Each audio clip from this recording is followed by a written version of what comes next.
Lo miré con ojos enrojecidos por el polvo de los libros que acababa de empaquetar. Y en ese instante, juré que mataría a quien me había llevado a esto. No era un asesinato impulsivo, era el comienzo de una venganza que me consumiría el alma, pero que al menos me devolvería el control de mi vida destrozada.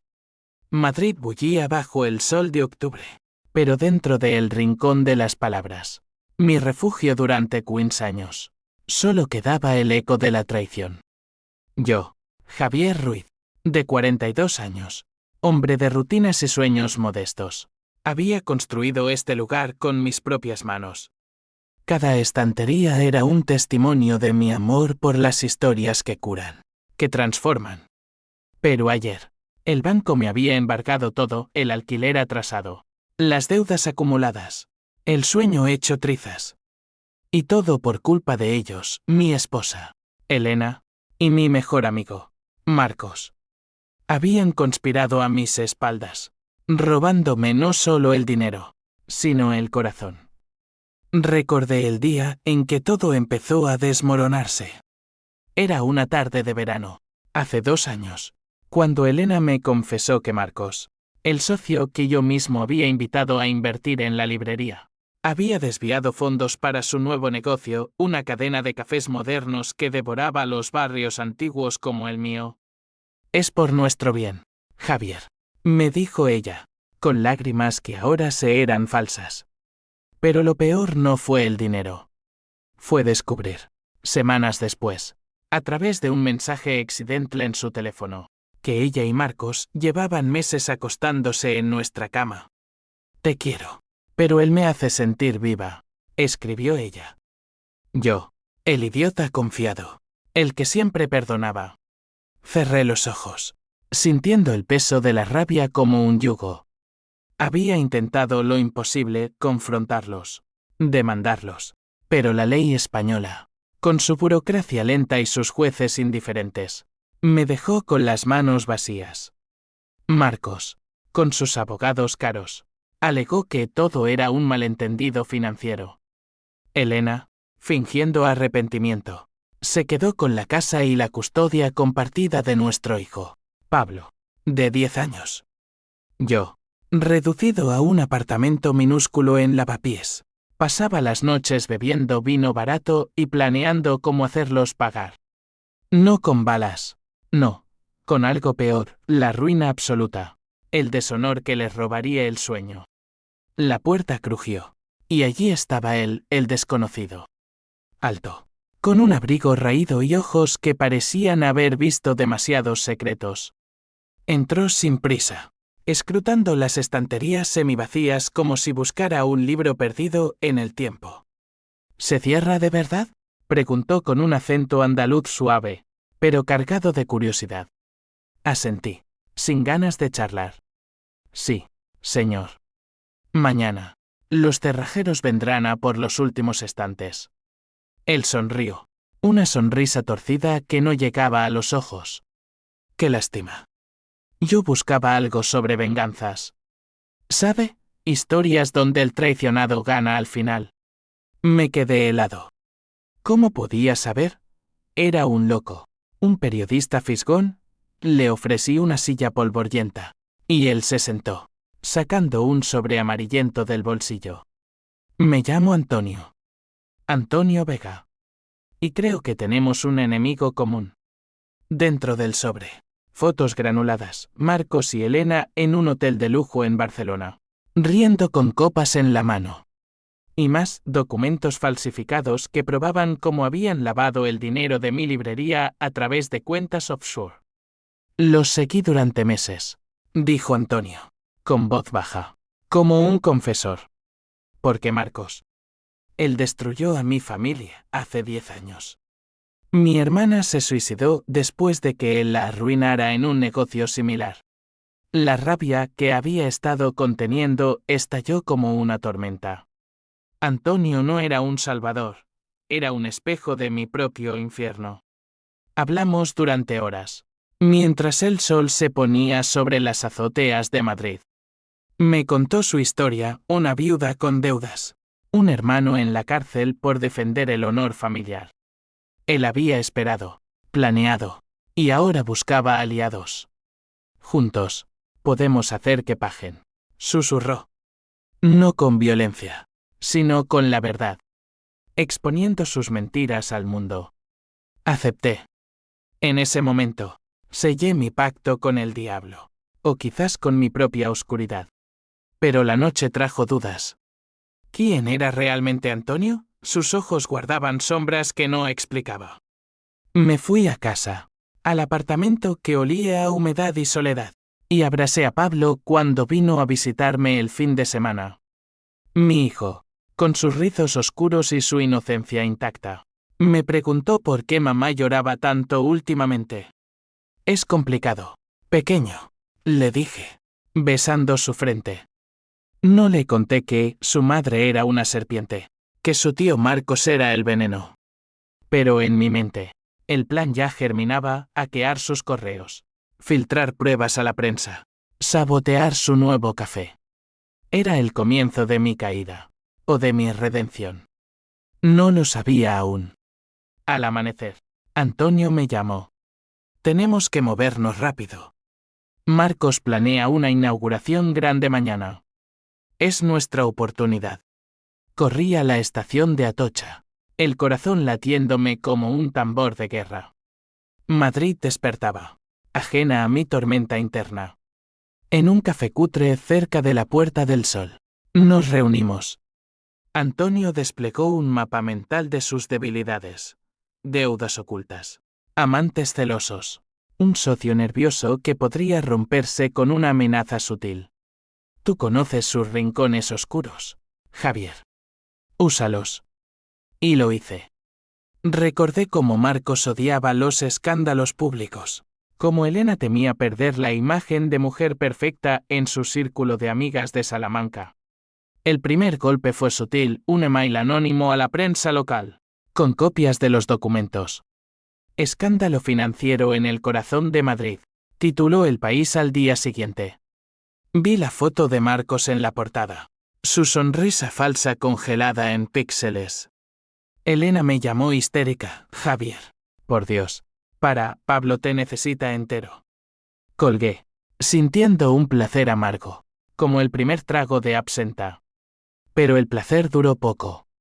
Esa noche, alguien allanó mi apartamento. Nada robado, solo un mensaje garabateado en la pared para: o sufrirás. ¿Marcos? ¿O Antonio? Probándome, la paranoia se instaló como una niebla. S.I.G. huí adelante, impulsado por el odio que me mantenía vivo. El segundo paso: contactar al socio nervioso de Marcos, un tipo llamado Raúl, en un bar de Malasaña. Le mostré pruebas irrefutables de que Marcos lo traicionaría a él también. Raúl, con manos temblorosas, accedió a testificar. ¿Por la familia?, murmuró. En ese momento, sentí el primer pinchazo de culpa. ¿Estaba destruyendo inocentes en mi cruzada? La inauguración del café de Marcos fue un caos glorioso. Periodistas acechando, inversores retirándose en masa. Él, sudando bajo su traje caro, me vio en la multitud y palideció. Elena, a su lado, con el vestido rojo que yo le había regalado en nuestra luna de miel, me lanzó una mirada de puro terror. No dije nada, solo sonreí, como el lobo que por fin caza. Pero mientras la multitud se dispersaba, Antonio desapareció. Su teléfono, muerto. ¿Dónde estaba mi aliado? La duda me carcomía, pero el fuego de la venganza ardía más fuerte. Los días siguientes fueron un torbellino de adrenalina y vacío. Madrid, mi ciudad de siempre, se convirtió en un laberinto de sombras donde cada esquina podía esconder un espía. Caminaba por el Retiro al atardecer, fingiendo leer un libro viejo de Machado, pero en realidad vigilaba mi espalda. La prensa no paraba: el rey de los cafés, caído por fraude. Marcos había perdido inversores, y su reputación, esa armadura que tanto cuidaba, se resquebrajaba como yeso viejo. Elena, en cambio, Jugaba la carta de la víctima, entrevistas lacrimógenas en televisión, hablando de un malentendido familiar.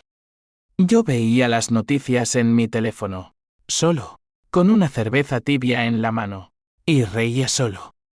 Risa amarga, la de quien ha tocado fondo y descubre que puede cavar más hondo. Pablo era mi ancla, y mi debilidad. Los fines de semana, lo recogía en la casa que ya no era mía, esa villa en las afueras de Chamartín con jardín y piscina donde habíamos soñado envejecer. Ahora, era territorio enemigo. Elena me abría la puerta con ojos hinchados, fingiendo normalidad. Entra, Javier. Pablo te espera. Mi hijo corría a mis brazos, oliendo a jabón de vainilla e inocencia. Jugábamos al fútbol en el salón. Le leía cuentos de dragones y caballeros, pero notaba cómo me observaba, como si supiera que algo se había roto. Papá, ¿por qué no volvemos a vivir juntos?, preguntó una vez, con voz pequeña. Me tragué las lágrimas. Pronto, campeón. Papá está arreglando las cosas. Pero arreglar significaba destruir. Antonio reapareció una semana después, en un parque cerca de la Plaza Mayor. Parecía exhausto, con ojeras como moretones. Lo siento, tuve que esconderme. Marcos contrató matones. Sacó un USB con grabaciones, conversaciones de Marcos ordenando silenciar a Raúl, el socio traidor. Mi estómago se revolvió. ¿Hasta dónde llegaba su podredumbre? Escucha esto, dijo Antonio, pulsando play. La voz de Marcos, fría como el acero, si habla, lo arruino. Y si no, que sufra. Era el mismo hombre que había sido mi hermano de armas en la universidad, el que me ayudó a conquistar a Elena en una fiesta de fin de curso. Le conté a Antonio sobre Pablo, sobre el miedo a perderlo todo. Él asintió, pero sus ojos se endurecieron. La venganza no es limpia, Javier. Deja cicatrices en todos. Esa noche, filtramos las grabaciones a un bloguero influyente. Uno de esos que destrozan reputaciones con un tuit. El escándalo explotó, Marcos fraude trending en Twitter. Manifestaciones frente a su café vacío. Marcos me llamó por primera vez en meses. Javier, hijo de puta. Sé que eres tú. O te juro que... Colgué, pero su voz temblorosa me persiguió en sueños. Soñé con sangre, con Pablo llorando sobre mi tumba. La sociedad, esa bestia indiferente, empezó a morder. Amigos comunes me evitaban en las calles de Malasaña, vecinos susurraban el cornudo vengativo. Intenté ver a Pablo, pero Elena alegó estrés emocional y el juez me restringió las visitas. Por el bien del niño, dijo el abogado, con esa sonrisa condescendiente de los que ganan con palabras. Me hundí en la desesperación, bebiendo hasta el amanecer en bares de Chueca, donde los extraños se convierten en confidentes por una ronda. Allí conocí a Carmen, una camarera con tatuajes de rosas espinosas y una historia similar, traicionada por un amante infiel. La venganza es un fuego, Javier. Quema al enemigo, pero te consuma a ti primero, me advirtió. Lávese esa noche, buscando olvido en su piel salada, pero al despertar, solo sentí más vacío. Antonio me sacó del pozo. Tenemos que ir por Elena ahora. Ella es la clave. Planeamos meticulosamente, yo distraería. Él plantaría pruebas en su ordenador. Nos colamos en la villa una medianoche de lluvia torrencial, el trueno tapando nuestros pasos. Elena dormía, serena como una virgen en su camisón de seda. Vi fotos de familia en la mesita, nosotros tres en la playa de Costa Brava, riendo.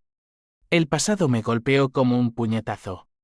Valía la pena, pero entonces, en su portátil, encontré correos, no solo con Marcos, sino con un tercero, un banquero que había facilitado el lavado. Elena no era víctima, era la araña en la telaraña. Plantamos un virus que enviaría todo a la Guardia Civil al amanecer. Salimos como fantasmas, empapados y eufóricos. Pero en el coche, Antonio confesó algo que me heló la sangre: mi hermana no se suicidó, Javier. Marcos la empujó por las escaleras después de una pelea.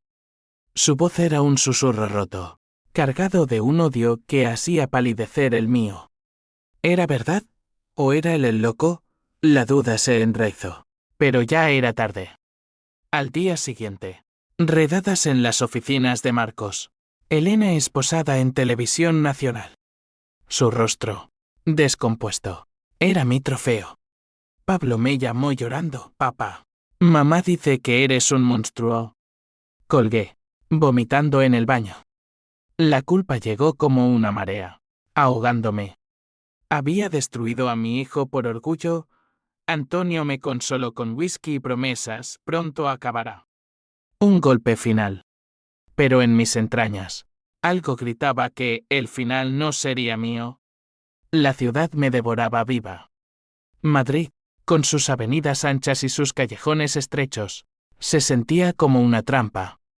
Caminaba por Gran Vía, esquivando turistas y mendigos, pero no podía escapar de los titulares: esposa de librero implicada en red de fraude. Elena, mi Elena de ojos verdes y risa contagiosa, ahora era la femme fatale de Chamartín. La prensa la destrozaba, y yo, en secreto, lo disfrutaba. Cada foto suya con esposas, cada entrevista donde balbuceaba excusas, era un bálsamo para mi herida abierta. Pero el bálsamo picaba, recordándome que yo había apretado el gatillo. Marcos contraatacó con saña. Contrató detectives privados que me seguían como perros famélicos. Una noche, en mi apartamento, encontré la puerta forzada. Sobre la mesa, una nota: tu hijo pagará por ti. El pánico me paralizó. Llamé a Elena, pero ella colgó gritando: aléjate de nosotros. Corrí a la villa, rompiendo todas las reglas del juez. Pablo abrió la puerta, pálido como un fantasma. Papá, tengo miedo. Lo abracé, oliendo su terror infantil, y juré protegerlo. Pero ¿cómo? Si yo era el veneno, Antonio se convirtió en mi sombra. Vivíamos en moteles baratos en las afueras, planeando el golpe maestro: una demanda colectiva de víctimas de Marcos, financiada por inversores anónimos que Antonio conocía de su red. Son gente como nosotros, Javier. Traicionados, rotos.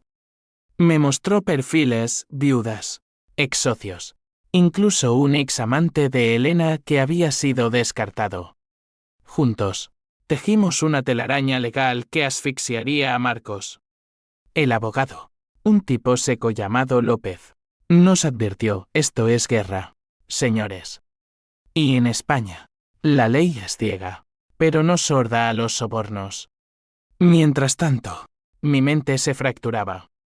Pesadillas donde Elena me suplicaba perdón, donde Pablo me rechazaba para siempre. Despertaba sudando, con el corazón desbocado. Carmen, la camarera, se convirtió en mi escape. Nos veíamos en su piso diminuto en La Latina, donde el sexo era crudo, sin promesas. Estás cambiando, Javier, me dijo una vez, trazando mis cicatrices emocionales con los dedos. La venganza te está comiendo. La aparté, furioso. ¿Cómo podía entender?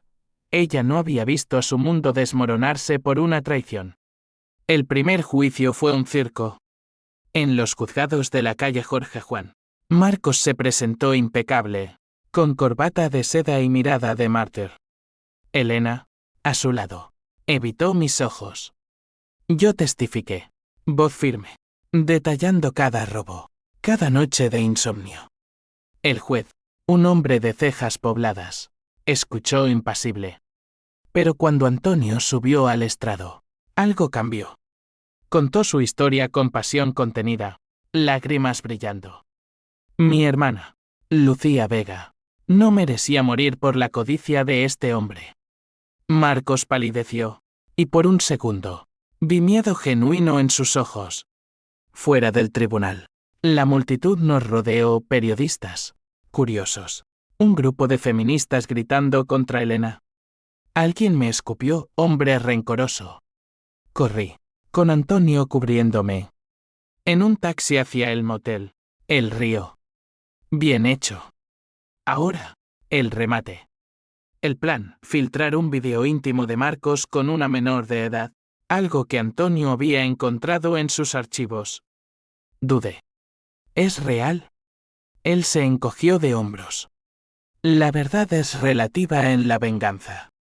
Lo subimos esa noche. Anónimo. Internet explotó, Marcos pedófilo. Su mundo se derrumbó en horas. Pero la euforia duró poco. Pablo desapareció. Elena me llamó desde una cabina, Su lo llevaron. Javier. Dicen que es por ti. Mi mundo se volvió negro. Corrimos a la policía. Pero los agentes nos miraron con sospecha. Señor Ruiz, su historial no ayuda. Antonio desapareció de nuevo, dejándome solo con la culpa. Pasé la noche en comisaría, imaginando lo peor. Al amanecer, una llamada, Pablo estaba en un hospital, ileso, pero aterrorizado. Un hombre con acento andaluz me sacó a pasear. Papá. Dijo que era un juego. Antonio. ¿Por qué? La traición me golpeó de nuevo, peor que la de Marcos. Lo busqué en vano, gritando su nombre en las calles vacías. Encontré una nota en mi buzón, pruebas de fuego. Javier. Para que sientas lo que yo sentí. El bastardo me había usado, probado mi límite. Pero en lugar de romperme, me endureció. Volví al juicio, más resuelto. Marcos, ahora solo, suplicó un acuerdo. Javier, hermano. Perdóname. Lo miré, y en sus ojos vi mi propio reflejo, un hombre roto. Elena testificó, rompiéndose en sollozos. Lo hice por amor, Javier. Por un amor equivocado. Quise creerle, por Pablo. Pero el odio era más fuerte. El juez dictaminó 15 años para Marcos, 5 para Elena por complicidad. Salí del tribunal libre, pero encadenado a mi rabia. La libertad era una ilusión. Con Marcos en Alcalá Meco y Elena en Yeserías, esperando apelación, pensé que la paz vendría. Pero el vacío me devoraba. Pablo volvió a mí a tiempo completo, un paquete frágil de miedos y preguntas. Mamá es mala, ¿verdad, papá? Lo negué, contándole cuentos de redención, pero en mi corazón, sabía que había envenenado su infancia. Instalamos en un piso nuevo en Usera, modesto pero nuestro. Librería nueva, imposible, las deudas me ahogaban. Sobrevivía de trabajos precarios, repartidor de globo, corrector freelance. Cada pedalada por las cuestas de Madrid era un recordatorio, había ganado la batalla, pero perdido la guerra. Antonio era el fantasma que me perseguía. Lo busqué en tabernas de Triana, no, en Madrid, pero imaginando su acento, en foros oscuros de la dark web. Nada. Solo rumores, un vengador errante, dejando ruinas a su paso. Carmen me dejó, cansada de mis ausencias. Elige, Javier, la vida o el odio. Elegí el odio, porque la vida dolía más. Una carta llegó un mes después. Manuscrita, con olor a tabaco rancio. Felicidades, Javier. Has probado el fuego. Ahora, el último acto, encuentra a Lucía. No está muerta. ¿Qué juego era este? Lucía, la hermana de Antonio. Corrí a la hemeroteca de la Biblioteca Nacional, devorando microfilmes polvorientos. Allí, un artículo de 2000 Queens. Mujer desaparecida en Sevilla tras disputa con socio. No suicidio, sino fuga. ¿Marcos mintió? ¿O Antonio? El viaje a Sevilla fue un descenso al infierno. Tren a VE. Ventana empañada por mi aliento ansioso. La ciudad, con sus naranjos y su río Guadalquivir, me recibió con un calor sofocante que ahogaba mis pensamientos. En un bar de Triana, Encontré a un excompañero de Lucía, se fue con un hombre misterioso. Decía que huía de un demonio. El demonio, Marcos. ¿O Antonio? Las piezas no encajaban. De vuelta en Madrid, el twist me golpeó como un rayo. En mi correo, un video, Antonio. En una habitación oscura, confesando a cámara. Javier, soy yo. El hermano de Lucía. Pero también el padre de Pablo. El mundo se detuvo. Elena, embarazada antes de nuestra boda. Marcos, estéril por un accidente juvenil. Pablo. No mío. El video continuaba, lo secuestré para que vieras el dolor. Ahora, elige, destruye a Marcos por completo. O salva a tu hijo exponiendo mi mentira. La traición se multiplicó. Exponencial. Llamé a Elena en prisión. Dime la verdad. Sollozó, era de Antonio. Tú eras el bueno, Javier. Lo supe después. Antonio, el andaluz que apareció como salvador. Era el amante oculto, el que orquestó todo para vengar a Lucía, a quien Marcos había echado de su negocio. Pero Lucía vivía, escondida, y Antonio la usaba como cebo. La rabia me cegó. Planeé el contraataque, reuní pruebas de Antonio, cuentas bancarias, testigos y las entregué a la policía. Por secuestro infantil. Él fue arrestado en un motel de Toledo, gritando mi nombre como un maldito. Pablo. Lo miré dormir. Y el amor paternal, falso o eneo, me rompió.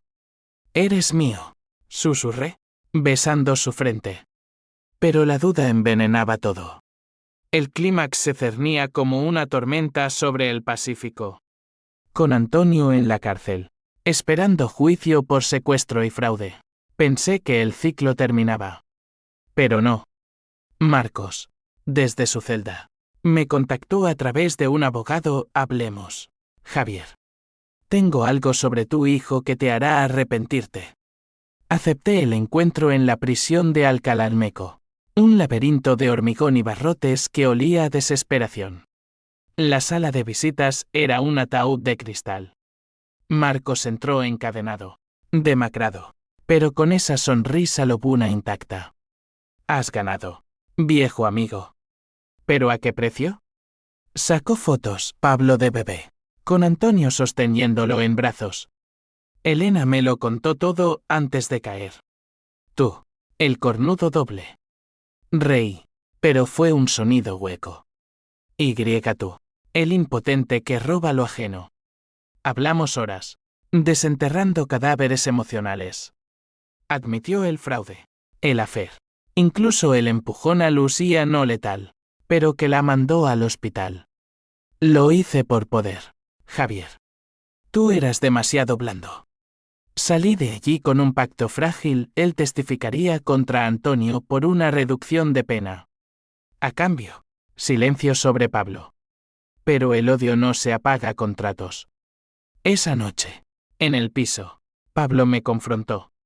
Había oído rumores en la escuela. No soy tu hijo, papá. Mentí, abrazándolo. Siempre lo serás. Pero la grieta se abrió. Elena obtuvo libertad condicional por buena conducta. La encontré en un café de sol, demudada, con el pelo corto y ojos hundidos. Perdóname, Javier. Las palabras que esperé años, pero ahora sabían a ceniza. Le conté sobre Antonio, sobre el secuestro como prueba. Ella lloró, quería protegerte. A todos. La abracé, por primera vez sin rabia. ¿Era perdón? No. Solo fatiga. Antonio escapó 2 días después. Alarma en las noticias, peligroso fugitivo. Me aterroricé por Pablo, mudándonos a un piso franco en Vallecas. Pero él vino a mí, no a herir. En mi puerta, una noche de truenos, con pistola en mano. Terminemos esto, Javier. Lo dejé entrar, el corazón martilleando. Lucía está viva. En Sevilla.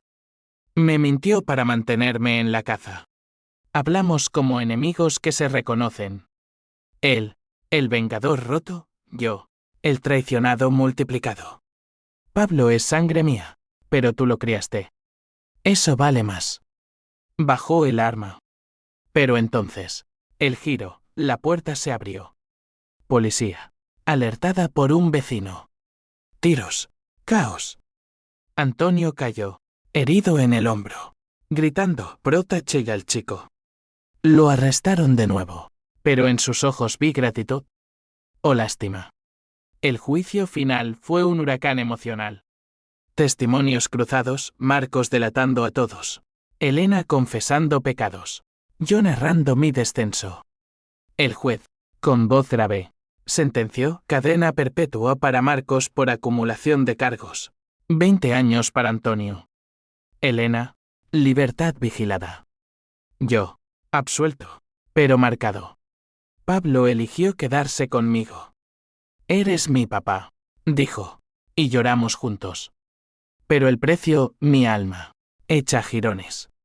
Meses después, Madrid sanaba sus heridas, pero las mías supuraban. Abrí una pequeña librería en Usera. Palabras rotas. Un rincón para historias de segundas oportunidades. Pablo ayudaba, apilando tomos con manos torpes, soñando con ser escritor. Elena visitaba, tentativas de reconciliación, pero el abismo era ancho. Te amé, Javier. Siempre. Asentía, pero el amor era un eco lejano. Antonio escribió desde prisión, la venganza es un círculo. Amigo. Rompe el tuyo. Quemé la carta, pero sus palabras se clavaron. Carmen volvió, no como amante, sino como amiga. Paseábamos por el Manzanares, hablando de cicatrices. La vida no es drama, Javier. Es lo que queda después. Un día, Lucía apareció. Alta, con ojos como los de Antonio, pero suaves. Gracias por salvarlo. En cierto modo. Contó su verdad, huyó de Marcos. No por muerte fingida, sino por miedo real. Antonio, obsesionado, la buscó años. Él era el traidor en su propia historia, dijo. La perdoné, por Pablo, por cerrar el círculo. La última confrontación fue interna. En el retiro, bajo un roble centenario, enterré simbólicamente las fotos, las notas, el odio. Lágrimas calientes rodaron por lo perdido, por lo ganado. No era redención total, las consecuencias eran irreversibles. Pablo creció con sombras, Elena con remordimientos, Marcos pudriéndose en su celda. Yo, Javier Ruiz, sobreviví. No triunfé. La venganza me dio justicia, pero robó mi inocencia. Ahora, en las páginas de mis libros, encuentro paz. Y en las de mi hijo, esperanza. Madrid sigue bullendo, indiferente. Pero en mi corazón, la sombra de la traición se desvanece, lenta, como niebla al sol. Fin.